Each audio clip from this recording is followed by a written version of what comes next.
natin ang balitang ito, mga pre. Gago mo, Banat Bay. Ubod ka ng tanga. Tanginan to. Wala ka nang ginawa kundi maghatid ng kasinungalingan, naggago ka. Anong alam mo sa matandang Marcos? Naulul ka. Totoo naman yan, si Banat Bay. Naghahatid lang yan ng kasinungalingan. Kasi ang sinasabi nila noon, pag tama, palakpakan. Pag mali, banatan. Pero hindi po talaga totoo yun. Okay, ganito kasi yan. Pag walang pera, banatan.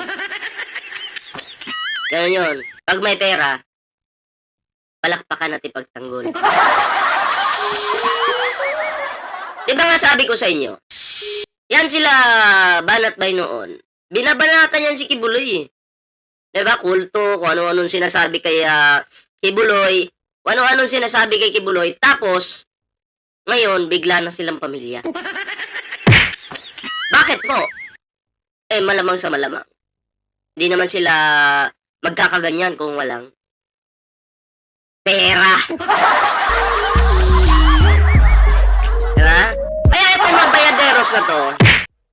bayaderos na to, ang hatid nito sa publiko ay puro kasinungalingan.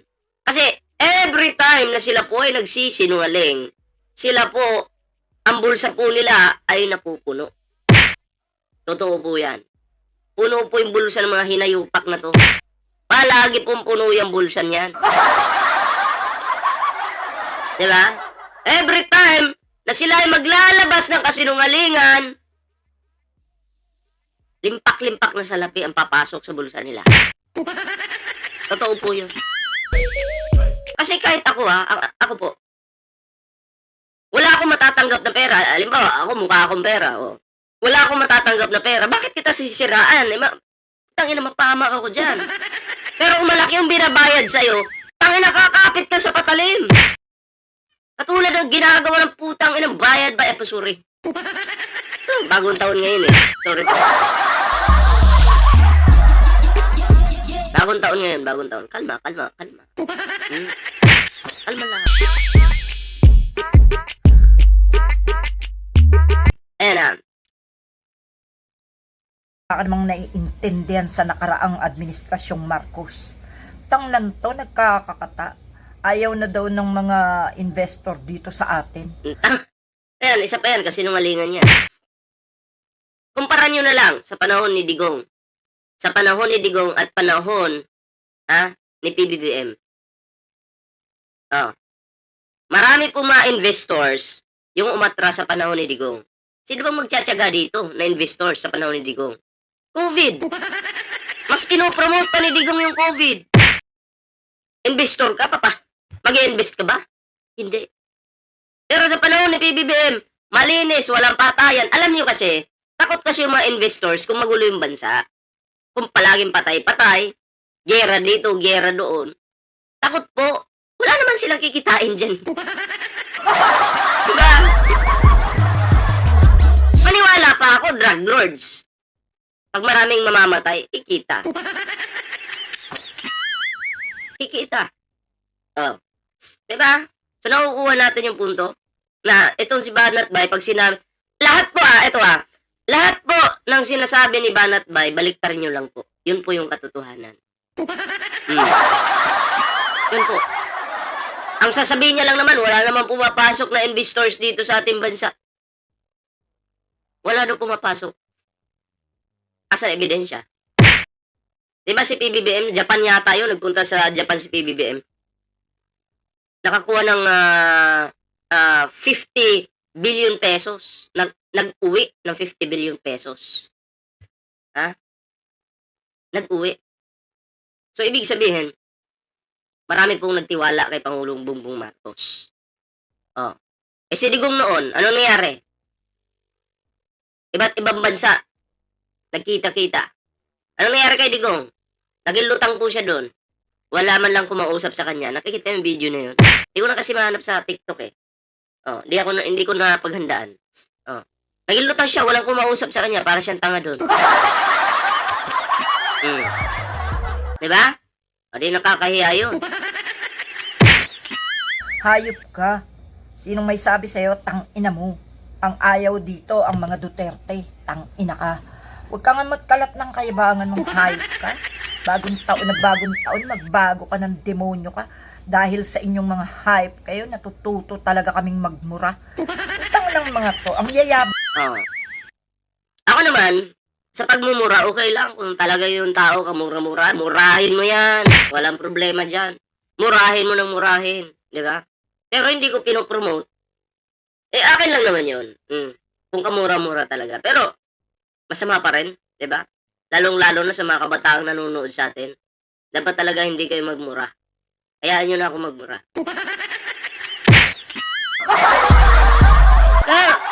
Real talk lang. Maraming naging bastos ng mga kabataan nung si Digong yung naging presidente. Sa totoo lang po. Hanggang ngayon, dala-dala pa nila yung kanilang kabastusan. Dala-dala pa nila.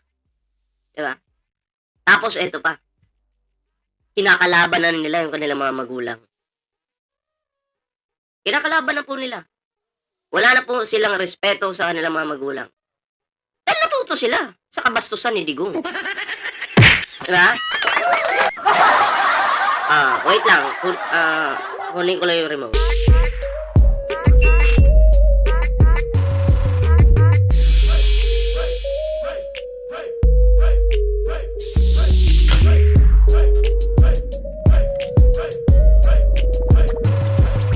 Okay.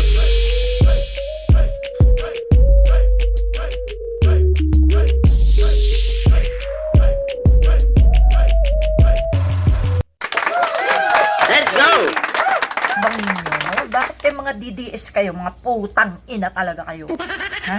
Sasabihin mo pa, bumaba ang ratings ni Marcos. Hoy, ang ina mo. Hindi ako maka Marcos, hindi ako maka Duterte, hindi ako maka Dilaw, hindi ako maka Rosas. Pare-pareho ko lang sinusuportahan pag tama, ang ina ka. Tama naman. Pag tama, edi suportahan. Diba? Pag mali, bakit masusuportahan? Tama naman, may tama po si Aling Marie, mga pre. Hindi ako panatiko para maniwala sa pinagsasabi mong demonyo ka. Alam mo, ikaw ba, may putangin na mo, makaharap lang kitang putangin na kasasampaling kita ng mag-asawang sampal na hayop ka. Ang ilang kalbo na to, sarap ingud-ngud sa semento. At ano ka? Huwag mo namang ingod-ngod. Kawawa naman. Baka pag inod-ngod mo yan, masira yung mukha, mawala ng tiwala yung mga nagbabayad dyan. Wala ka nang ginawa kundi maghasik, mag-brainwash ng mga tangang katulad mo. Sino man niniwala sa'yo na ayaw ng mga investor dito? Gago! Mabubuhay ang Pilipinas kahit walang investor. Ulul! Basta panatilihin lang ni Marcos na ang tinatangkilik ng mga Pilipino ay ang mga produktong Pilipino. Tangina mo. Mahilig ka kasi sa ibang bansa dahil ikaw ay bugaw. Tangina to, hay. Hindi lang naman yan yung bugaw Tangina, bukod kay Bayad Bay, yung si Kukay. Ha? Yung si Kukay, bugaw po yan. Kailan yun si Kukay? Ha? Yung si Dada. Dada ng dada, wala naman laman yung sinasabi. Isa pa yan, makita ko yan, babatok-batukan ko lang yan. Babatok-batukan ko lang yan si Dada. Bugaw yan, di umano Alaga pa, hype na to. Ikaw na hype ka, wag ka magkalat. Hindi tumitingin ang taong bayan sa numero. Hindi na naniniwala ang taong bayan sa survey na putang ina ka. Huwag mong lasunin ang utak ng mga Pilipino, demonyo ka. Kaya ang daming nagkakasala, ang daming naging tanga, ang daming naging bobo dahil mo. Ikaw ang promotor sa kababuyan ng bunganga, sa kabubuan. Putang ina to, kayabang nung hayop ka, duwag ka naman tang ina ka. Ha? Duwag naman talaga yan. Diba? Imagine, pag may mga rally, umuwi agad yan si Bayad Bay. Kasi baka mamaya may sumapak sa kanya bigla. Yan si Dada. Isa pa yan, bakla yan. Pag may mga rally, di masyado nga nagpapakita sa rally yan dahil duwag nga. Diba? Takot nga. Baka mamaya may lumapit sa kanya, upakan siya. Kaya natatakot yung mga yan. Pero ito kung ikaw ay malinis na tao at nasa katotohanan ka, kahit saan mang rally yan, kahit saan mang pampublikong kumbaga rally, di ka matatakot. Kasi alam mo sa sarili mo, wala namang mali sa pinaglalaban mo. Pero kung pera-pera ka na lang at kasinungalingan pa yung hatid mo, panlilin lang pa sa taong bayan yung hatid nyo, baka magripuhan ka pa sa tagiliran. Oo, baka magripuhan ka pa. Kaya takot po yung mga yan magpakita sa publiko. Oo, takot magripuhan. Oh, bakit ko po nasabi yun? Kasi marami pong galit sa kanya dahil sa kanilang kasinungalingan. Sa fake news nila. Hmm. Ito si Banat Bay, talagang demonyito tong hype na to. Ito ang naghahasik talaga ng kasinungalingan. Ito ang vlogger na walang kadignidad hype na to. Tangina ka, kung nakitahan man lang sana kita na ikaw ay may malasakit sa bayan, hayop ka. Hmm. Baka sakali, hindi kita minumura. Putang ina mo ka, Duterte lang ang iyong pinagtatanggol. Mga gumagawa ng tama, binababoy mong hayop ka. Ha? Sasabihin mo, alam mo yung mga nangyari noon sa Marcos senior regime? Tanga mo. Ha? Kung ganun ka nakatanda. Ano yan, gumagawa na lang ng kwento yan. Kaya nga, sabi ko nga dito kay Banat Bay, pag hindi nakapasok yung manok nyo ngayong 2028, saan ka kaya pupulutin? Saan kaya pupulutin itong mga basurang ito? Basura na nga to eh. Diba? Basura na. Alam natin, kaya nandyan yan, si Bayad Bay, kahit sinasamantala na nila yung nakitira nilang 2 taon. Mahigit. Sinasamantala na nila yan. Bakit? Bakit? Ganito kasi yan. Nagpapakawala kasi ng pera yung amo nila. Papakawala. At sila yung nakikinabang dito. Malaking pera to. Hindi naman magpapakatanga yung mga yan kung walang pera. Kaya, ayan, nagpapakatanga po sila ngayon. Diba? Nagpapakatanga po sila ngayon. Totoo po yan. Ha? Dahil,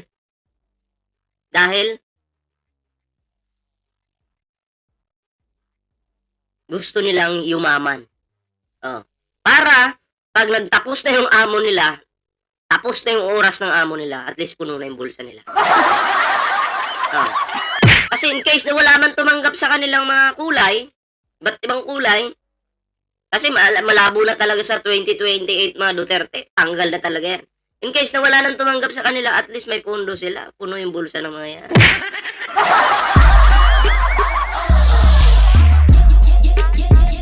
Ganun po yun. Nagigets nyo na. Diba? Kaya, paborito po nilang ipagtanggol yung kasinungalingan. Kasi, yun yung naghahabol ng posisyon ni PBBM. Kasi pag ikaw ay naghahabol ka ng posisyon ng Pangulong Bongbong Marcos, magpapakawala ka talaga ng maraming salapi. Ganun lang yun. Baka matanda ka pa sa akin, hayop ka. Tanginan to, demonyo talaga to. Putang ina ka, durugin ko yung bunganga mong hayop eh. Ha? Tangina mo ka? Wala ka naiintindihan kundi magkakata. Magre-research ka sa kapwa mo fake news na putang ina ka. Pagkatapos, yan ang ikakalat mo sa social media. Hayop na to. Baka hindi mo naiintindihan. Karaming tao na mas inabot ang pamamahala ng matandang Marcos kesa sa inabot. Sa pamamahala ni Marcos Sr., maganda po talaga.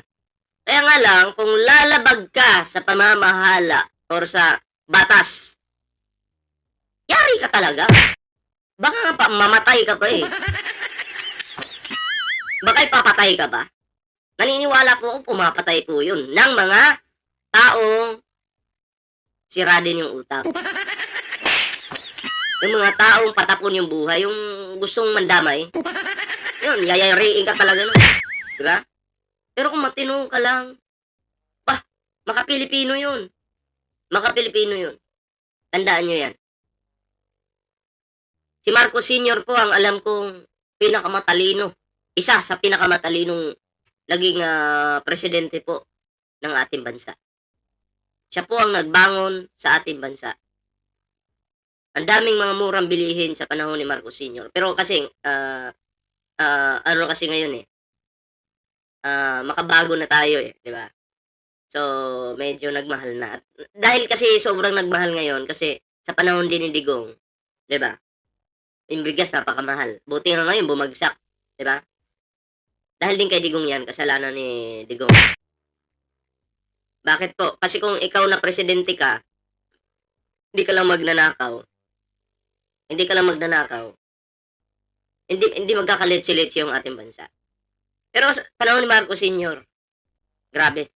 Kung ikaw ay isang Pilipino na matino, magpapasalamat ka talaga kay Marcos Sr. Alam mo bakit? Alam mo bakit? Mapagmahal yung Marcos Sr. sa mga Pilipino at sa bansa. Ganun lang yun. Pero mga Duterte, mahal nila yung China. Kaya, tingnan nyo sa panahon ngayon, panahon ng pamumuno ni PBBM, nakikita ko po na yung tatay niya, ginagaya niya. Kasi kung ano yung plano ng tatay niya, sinusunod po ni PBBM. So, ang ating mahal na Pangulong Bongbong Marcos, siya po ay maka-Pilipino. Diba? Ngayon ka lang kay Duterte, ngayon ka lang lumabas, tang-ina ka. Ngayon lang, hayop ka talaga. Tang-ina mo, banat bay, suntukan tayo. Tang-ina mo ka. Hindi kita kasangkat lalaki ka, putang-ina ka. Ako nga lang babatok dyan. Pagbasagan tayo ng mukha, demonyo ka. Wala, basag na nga yung mukha nun. Wala nang babasagin dun. Oh, panot na nga wala nang buhok Dahil sa kaka-fake news. Alam mo bakit walang buhok yan si Bayad Bay? Stress. Dahil sa fake news. Diba? Tanginan to, ha? Akala mo siguro lahat ng tao magagago mo, ha? Huwag mong ginagago yung mga Pilipinong narito sa Pilipinas na walang naiintindihan na katarantaduhan na sinasabi mo, ha? Huwag mong i-brainwash ang tao, hayop ka. Tanginan to, sasabihin mo, bumaba ang ratings ni Marcos. Tangina ka, bakit? Sino ka na nakakaintindi ng mga ratings? Ito ratings, usapang ratings. Si PBBM, -3. Si Sara Duterte, +31. Diyan pa lang pumahalataan yun na nakasinungalingan yan. Kasi every time nga na nag-iikot yung Pangulo sa ating bansa, dinudumog yan ng tao. Paano maging negative? Paano maging negative? Dapat sana 0, kapanipaniwala pa Ha? Or kahit 10. Para kahit alam naman natin na nagtatrabaho yung Pangulo, di ba? Siguro marami kayong mauto. Pero kasi -3. Posible na yun. Sinagad nyo talaga. Grabe ang bobo naman yan. Di ba?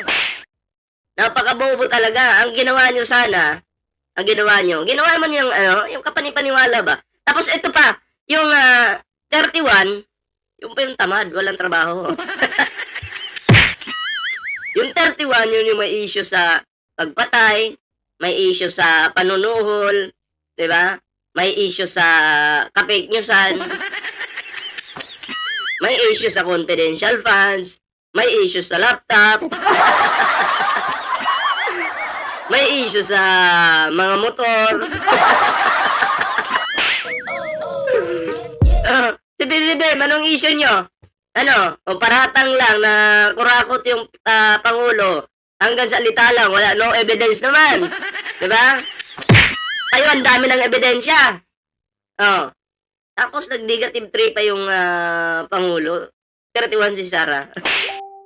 Wala kaming pakit dyan sa survey na yan. Lukuhin nyo yung sarili nyo. Lukuhin nyo na lang yung sarili nyo. Ako po. Puro abuhan na hayop ka. Tanginan to, sasabihin mo walang investor na gumugusto kay Marcos, umayaw na. Tangina ka. Mas okay pa nga, no? Dahil mawawalan ng mga magnanakaw na kagaya ng mga Duterte. Tangina mo, kung ang investor din lang naman, yung mga ampon ni Duterte, tangina nyo. Magsama-sama kayo sa impyerno, mga hayop kayo. Pegador, wala kang kawala.